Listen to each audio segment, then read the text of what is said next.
Hi guys, and welcome back to part 2 of the Audi R8 engine rebuild. Now if you missed part 1, click in the top right hand corner and go and watch that there, but basically we stripped half the engine. And got all my head parts, top of the engine, all laid out here. We've got the rest of it to strip down here. I've got my heads just placed over here. They are ready to be sent away. But yeah, we're going to crack straight on and strip the rest of the engine down so we can properly test everything completely split apart. Then I'll go through what we're doing. And we'll also order the parts today as well and find out how expensive it is. I mean, I have an idea, but I don't fully know yet.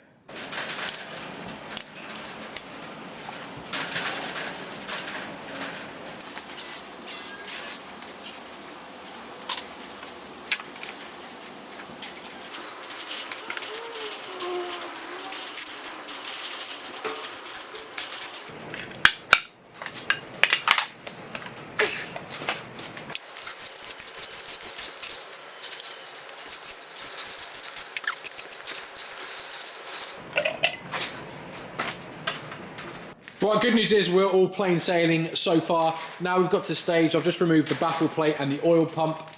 Oil pump's actually quite a complex, heavy unit. So there's the oil pump, baffle plate as well. And I'm going to call this the third sump here because there is still, or is it? I don't know. Anyway, we've now revealed our pistons and our conrods, which we now need to remove. So it's just going to be a case of I've had to screw in my crankshaft bolt so I can put my crankshaft turning tool back on it so I can actually turn the engine over still because it's still a bit too stiff to do by hand. So yeah, I just need to remove all my piston bolts, conrod bolts, and push the pistons all through the top, and then once we've done that we can remove the crankcase. I've undone all the T30s down the sides.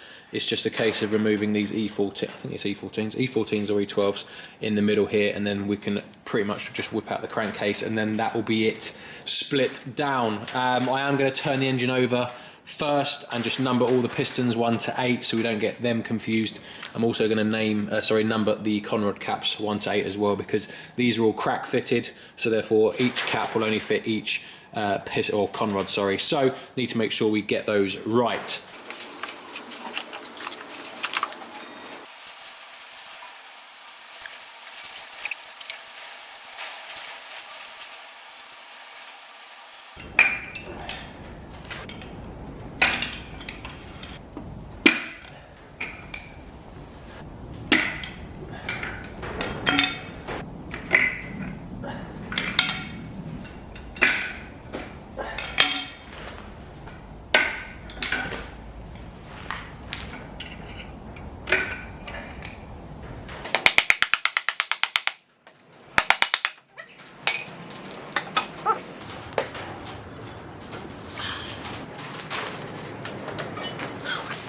And there we go. One of the last things I need to do is just remove the piston oil jets. I've already undone the bolts. They're all the same, so it doesn't matter. There we go. Right, we are pretty much fully stripped now. Yeah, let's show you everything I've got, and it is quite a lot of stuff. It just reminds me of the B8 RS4, and there's a hell of a lot of things I've got to try and put back together. But let's see what we've got, and yeah, I'll explain what we're going to do. So here is our bare crankcase now. I've just removed the underside of piston jets, so it's now pretty much, apart from like a couple of idler pulleys or and also got that, I don't actually know what that is, some sort of water. I think it's some coolant, I don't know. I'll have to take that off anyway, but there is our crankcase. Now this is what I was going to buy from Audi brand new to then rebuild the other engine. This is what the part that was going to be $5 grand. So I'm glad I didn't because I've got one and all this other stuff for the same price. And we'll just go to the workbench where I've got all the top end. So we've got all our camshafts, camshaft brackets, we've got a baffle plate, oil pump here, second sump, rocker covers, like all the timing chain cover, all the timing chains, tensioners, just all the stuff, yeah. And then we've got our pistons 1 to 8 all labelled, and our underside piston jets as well. And we've got our cylinder heads here, and our top of our crankcase, and our crankshaft here. Now, looking at like the crankshafts, this would be our main thing. It all looks very good. So you can see here, look, all looks nice and smooth. I mean, there's a bit of dirt there. It's going to be all cleaned anyway, but looks beautiful. Look, no scoring or anything like that on the crank.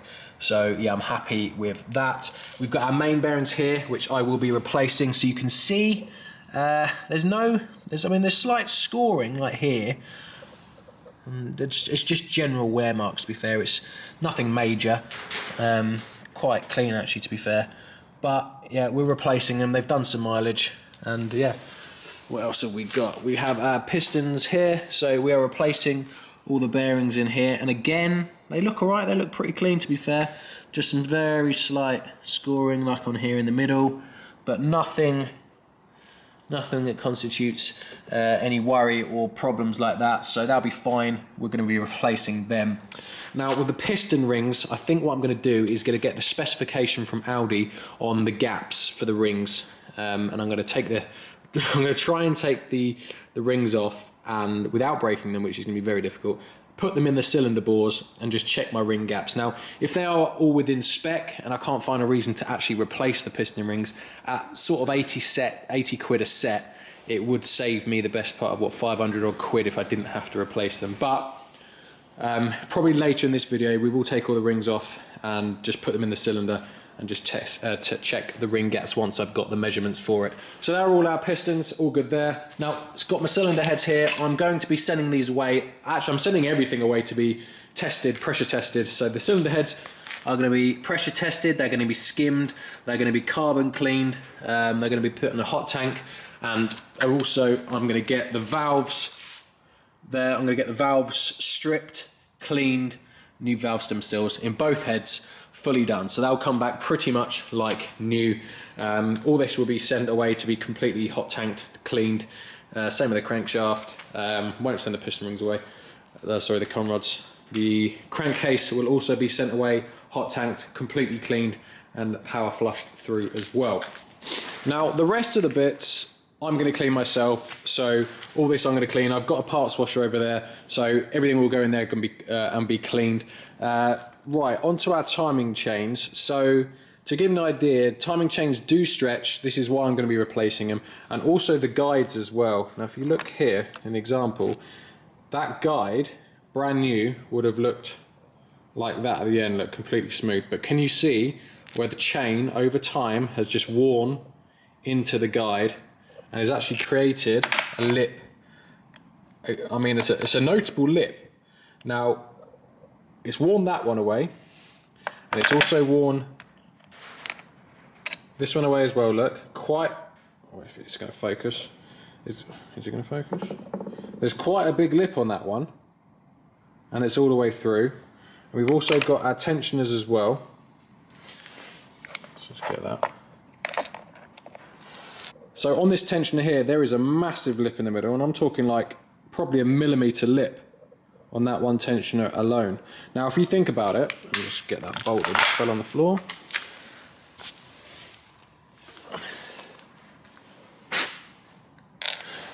Now if you think about it, all these guides, so there's how many tensioners? I've got 3 tensioners, I've got 2 or 3 guides, all completely worn up to a millimetre, and if we include also the change slightly stretching in that as well, now that is a big scope for the engine going out of timing and throwing a code on. So that is the reason I'm going to be replacing the tensioners, the guides and the chains. It just renews everything, and yeah, it prolongs any future wear. I mean, that should probably see once we put new chains and tensioners on that, we'll see the engine out, to be fair. But yeah, just goes to show how important it is to replace all these, how much wear there is on them. I'm quite surprised myself, to be fair. Well, I've just spent the last about half an hour racking my brains trying to think of everything that I need to replace. I'm 100% going to forget some bits, but it's just the way it all goes. I've got a list. I'll tell you what I'm going to order now. I'm about to phone up Audi now and order the parts. So the only ones that you need to be careful are really the main bearings in the crankcase, because they are coded and there are different size bearings. So we have 5 bearings here, and we have another 5 in the other half of the crankcase. And to know which bearing size you need, you have to look at these little stamps here. Now it's very faint. In fact, I don't know if you'll be able to even see it, but there's 5 stamps, each with 5 letters to replicate each bearing, and I have 5, you won't even be able to see it, but they're a G. There's 5 Gs I've got here, and I'm guessing yellow in German begins with a G because G means yellow. So I have to have 5 yellow bearings, and the same on the other side of the crankcase as well to do that. So that's what I need. Also need head gaskets. All the bearings on the conrods are all the same. There's loads of like little gaskets here, look, gasket, and there's another one as well. I know there's 3 on the crankcase. What else have we got? Also, I found a bearing in the end of the crankshaft, and I'll be honest, I have no clue what it does, but it feels rough, so I think I'm gonna have to replace it. Here it is, it's the bearing in the end here. So I don't know if it's where the shaft for the gearbox goes in, but spinning it with my hand, it spins fine, there's no play in it, but it feels rough when I turn it. So pretty sure I'm gonna have to replace that bearing. And also got my thrust washers, I can never say that, thrust washers as well. 4 of those, I need to replace those as well. Now, just before I phone Audi, I just want to check my piston rings to see if I do actually need any piston rings or not. And I've used my perfect little masking tape reel here, which actually fits in the cylinder bore, an absolute treat. So I've used that to push down the piston rings down into like the bottom / middle of the bore. So they're all now set up, and I need to now measure the gap between the piston rings there to make sure it's within spec. Now, I'll put the the graphic up again, and it shows that when it's new, they're between 0.15 and 0.3 millimeters, and the wear limit is 0.8 millimeters. So I'm just going to go ahead now and measure all 8 of them using my feeler gauge, and I'll report back and see what the differences are.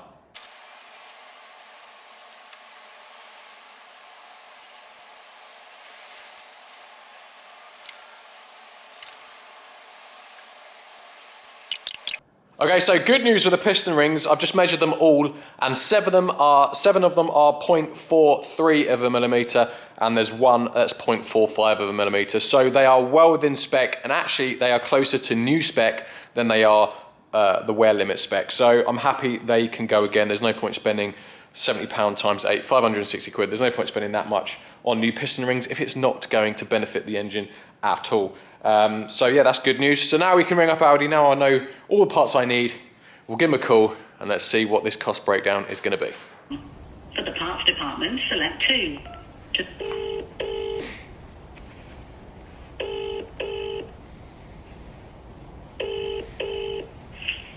Still speaking, how can I help? Hello Paul, it's Dean. Hello mate, you alright? Yeah, not bad, you? You're not bad, how can I help? I need a load of parts, please. Is this going to be easier to do it over email probably? I'm not sure, you tell me. I've got about 12, 13 odd parts that I need you to search and find. It might be easier for that much, yeah. Okay. I don't know, if I need to show you a video, I can just send the picture over. Okay, do you want me to do that then? Yeah, just send a list over mate and I'll have a look and price up what I can, and if not, I'll let you know. Okay, no worries, I'll do that. Alright mate. Cheers. Cheers mate. Bye. Oh, well, that was an anticlimax. I'm going to have to send him an email. So a quick rundown of everything that I've ordered. Right, we have 10 main bearings, top and bottom. We have 16 conrod bearings, top and bottom. We have 4 timing chains and 4 timing chain tensioners. We've got 3 guides for the timing chains, 4 thrust washers. We have 2 oil seals for the crankshaft, 1 each side. We have 2 head gaskets, 20 head bolts, 3 gaskets for the, well, that's 3 O-rings for the crankcase. I have gaskets for the head tensioners. We've got a bearing for the end of the crankshaft. We've got 2 inlet gaskets, and I have also got one other thing. What else is there? There's also a gasket for the oil filter housing and a gasket for the oil filter for another part on the top. I don't actually know what it does. It's another part on the top of the crankcase. There's a gasket for that as well. And I think that is pretty much it. So now, let's see what that comes to. So a big thanks to Paul at Cambridge Audi Parts. I'm constantly calling him up and asking for price on parts. I probably do his absolute head in, but he does help me out. So thank you to Cambridge Audi Parts. Right, so I've just got the email come through and I've got a price together for all those parts. Now, frustratingly, I mean, I knew this was going to happen. 3 items are on back order, a timing chain and I think that crankshaft bearing and a gasket or something. So unfortunately, I don't know when they're going to come in. We won't be able to build the engine up until those have come in.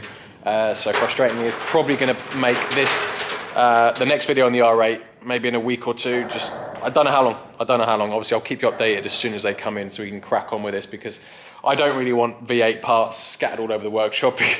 It's just a mess, and I don't want to lose anything. I'd just rather crack on with this as soon as possible. But anyway, right, so the price is actually better than I thought. I thought it was going to be about £3 to fully rebuild the engine. Now, I'll put it up now, but I've just got a quote for 2,000, I think it's 355 quid, including VAT, for all the parts that I need to build this engine. So, I think that is a positive. I think that's good. Let me know what you think in the comments. But yeah, those I've ordered. I can do no more now. Obviously, I will send the heads away to be reconditioned, and obviously the block's going to be hot tanked as well. So I'll do all that in the meantime while we're waiting for parts. So that is going to be the end of today's video, guys. Nothing more I can actually do. I'm also waiting for the S3 engine as well. I don't think that's going to be in the next week either.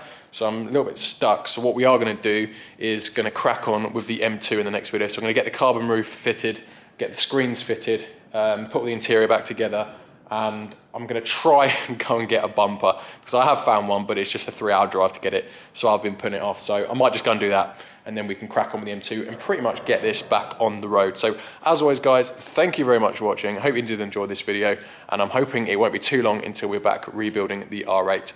Cheers, guys.